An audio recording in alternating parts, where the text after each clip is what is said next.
5 hari banjir rob menggenangi 12 RT di Muara Angke, Penjaringan, Jakarta Utara. Hari ini banjir rob mulai surut. Aktivitas warga sempat terganggu. Cegah banjir rob, pemerintah akan tuntaskan pembangunan tanggul pantai Muara Angke.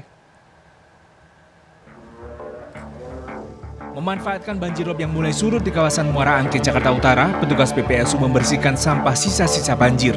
Selasa pagi banjir rob di beberapa lokasi mulai surut, namun diperkirakan banjir rob akan kembali naik Selasa siang. Sebelumnya banjir rob mengenangi wilayah 12 RT di kawasan Pelabuhan Muara Angke, Jakarta Utara. Banjir rob mengenangi wilayah 12 RT di kawasan Pelabuhan Muara Angke, Jakarta Utara. Banjir mulai mengenangi rumah warga sejak hari Jumat dengan ketinggian banjir bervariasi 20 cm hingga 1 meter. Tim SAR gabungan mengevakuasi warga menggunakan perahu karet dan alat berat ekskavator. Warga mengaku banjir rob kali ini paling tinggi dibandingkan sebelumnya, hingga mengakibatkan warga kesulitan untuk beraktivitas. PJ Gubernur Jakarta Teguh Setiabudi menyatakan akan segera menuntaskan pembangunan tanggul pantai Muara Angke untuk mencegah banjir rob kembali mengenangi permukiman warga. Terkait masalah tanggul pantai yang masih ada kurang lebih berapa? 4 km yang belum terbangun dan di Muara Angke ini. Nah, ini yang kita lagi bagaimana caranya untuk tahun 2025 ada percepatan terkait masalah pembangunan pantai. Sementara itu, selain mendistribusikan bantuan makanan, tim SAR terus melakukan evakuasi, terutama pada warga yang sakit dan lansia. Dari Jakarta, Sofyan Firdaus, AINS, melaporkan. Pemirsa, ada pemandangan berbeda dari pemain timnas Indonesia di luar lapangan. Nathan bersama pasangannya menyempatkan diri mendatangi panti asuhan di kawasan Penjernihan, Jakarta Pusat. Sementara calon striker timnas Ole Robeni asik bermain bola bersama anak-anak panti asuhan Pelita Hati di Jakarta Selatan.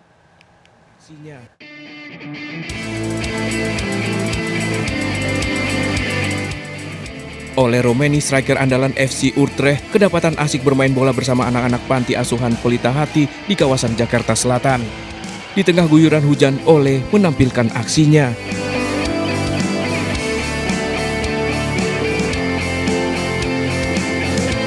Ole dalam waktu dekat akan resmi naturalisasi menjadi WNI yang akan ditempatkan sebagai penyerang timnas Indonesia. Sementara itu, Nathan Choaon dan kekasihnya Veve sempat menyambangi panti asuhan Yayasan Putra Nusantara di kawasan Penjernihan, Jakarta Pusat. Anak di panti asuhan ini terlihat ceria dan antusias menyambut kedatangan Nathan. Sambil berbagi, Nathan juga menyempatkan diri bermain bola bersama anak-anak panti. Pemirsa, Sinteyong menyiapkan strategi untuk menghadapi Arab Saudi malam ini. Sementara itu, Tom Haye yakin skuad Garuda bisa meraih kemenangan bersama para supporter di stadion. How is the strategy against Saudi Arabia? Like we know Saudi Arabia is one of the strongest team in Asia.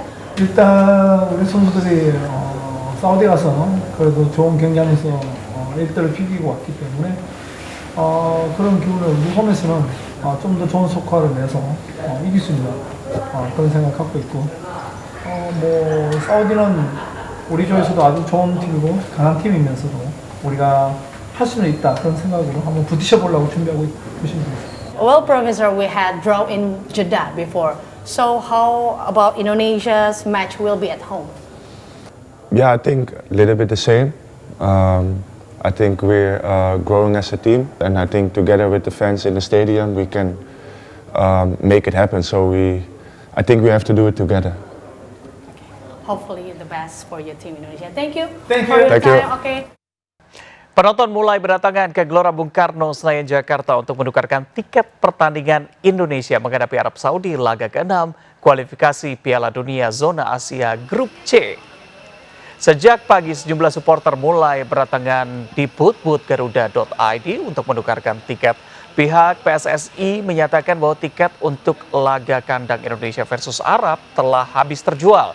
Berarti sekitar 70.000 penonton akan menyaksikan secara langsung Indonesia menghadapi Arab Saudi di Stadion GBK. Jumlah ini sama seperti pada pertandingan sebelumnya saat Indonesia menghadapi Jepang.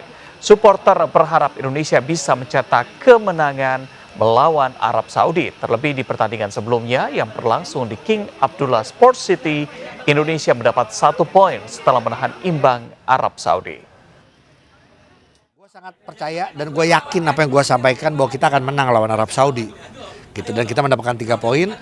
Kita harus bersyukur karena di pertandingan-pertandingan lain pun juga mereka ada yang saling mengalahkan ya. Pada saat kemarin ada yang kena karma itu kan ya Bahrain ya sama China gitu kan. Apapun peluang yang ada di depan kita harus lebih klinikal, siapapun pemain yang ditampilkan harus lebih efektif dalam menciptakan gol. Saya prediksi 2-1 Indonesia. Prediksi sama keinginan hampir beda jauh ya. Kalau prediksi sih 0-0 ya, tapi kalau secara harapan 2-0 Indonesia bisa menang. Pemirsa, hari ini uji coba makan bergizi gratis digelar di SDN 15 dan SLB 05 Selipi, Jakarta Barat. Wakil Presiden Gibran Rakabuming Raka meninjau pelaksanaan uji coba ini. Hamzah Hasibuan memiliki laporannya untuk Anda. Hamzah, silakan.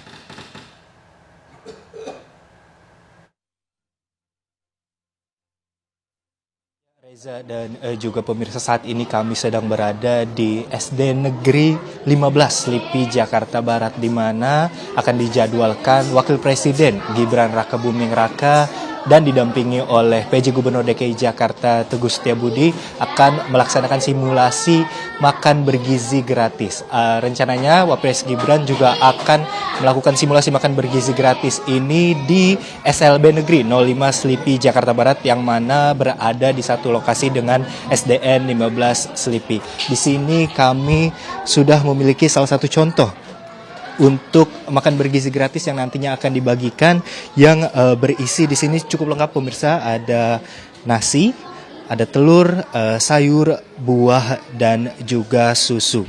Di sini nantinya akan dibagikan kepada para siswa untuk langsung dimakan di kelas, dan tempatnya bisa dilihat juga dari aluminium yang nantinya akan dikembalikan. Makan bergizi gratis ini juga nantinya akan rutin dilaksanakan di sekolah-sekolah untuk menunjang gizi bagi para siswa. Dari Jakarta, Hamzah Hasibuan, Rian Rahman, iNews melaporkan. Pemirsa, Kejaksaan Agung menangkap bos Sriwijaya Air Henry Lee, tersangka korupsi komoditas timah. Henry Lee bersama adiknya petinggi perusahaan yang mengerjakan rantai komoditas timah di Bangka Belitung. Henry Lee ditangkap di Bandara Soekarno-Hatta, Tangerang, Banten setibanya dari Singapura setelah berulang kali mangkir dari panggilan penyidik. Henry Lee mangkir berdalih berobat di Singapura hingga Kejaksaan Agung melayangkan penarikan paspor tersangka. Kejaksaan Agung menyita sejumlah aset Henry Lee, diantaranya villa di Bali senilai 20 miliar rupiah. Henry akhirnya ditangkap dan dijebloskan ke penjara setelah ditetapkan sebagai tersangka sejak April 2024. Presiden RI ke-7 Joko Widodo menyatakan dukungannya untuk mendukung Ridwan Kamil dan Suswono di Pilkada Jakarta. Jokowi hadir di tengah ratusan relawan RK Suswono di Jakarta Pusat malam tadi. Jokowi tiba di sebuah kafe di Cempaka Putih, Jakarta Pusat sekitar pukul 7 malam. Jokowi disambut ratusan pendukung RK Suswono termasuk para artis dan influencer. Bersama ratusan pendukung paslon Ridho, Jokowi makan malam bersama Ridwan Kamil. Dalam acara ini Jokowi menegaskan dukungannya untuk RK Suswono dalam Pilkada Jakarta. Menurut Jokowi, Ridwan Kamil memiliki rekam jejak sebagai gubernur dan pengalaman untuk menyelesaikan sejumlah persoalan kota Jakarta. Semuanya memang di etapa terakhir seperti ini harus bekerja keras.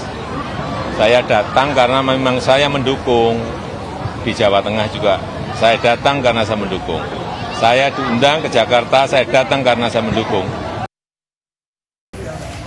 Sementara itu, meski tenda sudah disiapkan di Jalan Banjir Kanal Barat Jatipulo, Jakarta Barat, Rano Karno batal berkampanye.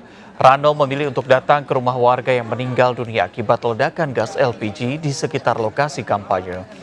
Sidul melayat ke rumah duka. Dul diterima pihak keluarga yang berduka dan mendoakan agar arwah almarhum diterima di sisinya. Meski membatalkan kampanye, kehadiran Dul di sini tetap menjadi buruan warga untuk bersuah foto. Berikutnya, rekomendasi makan siang untuk Anda. Ada kuliner legendaris yang berdiri sejak 1985 ini. Ada langganan para pejabat.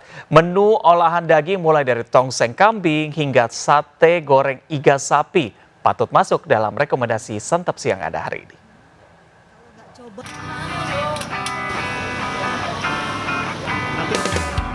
Menu olahan serba daging dengan cita rasa tradisional di kawasan Pondok Bambu Jakarta Timur ini sudah puluhan tahun menjual menu khas mereka.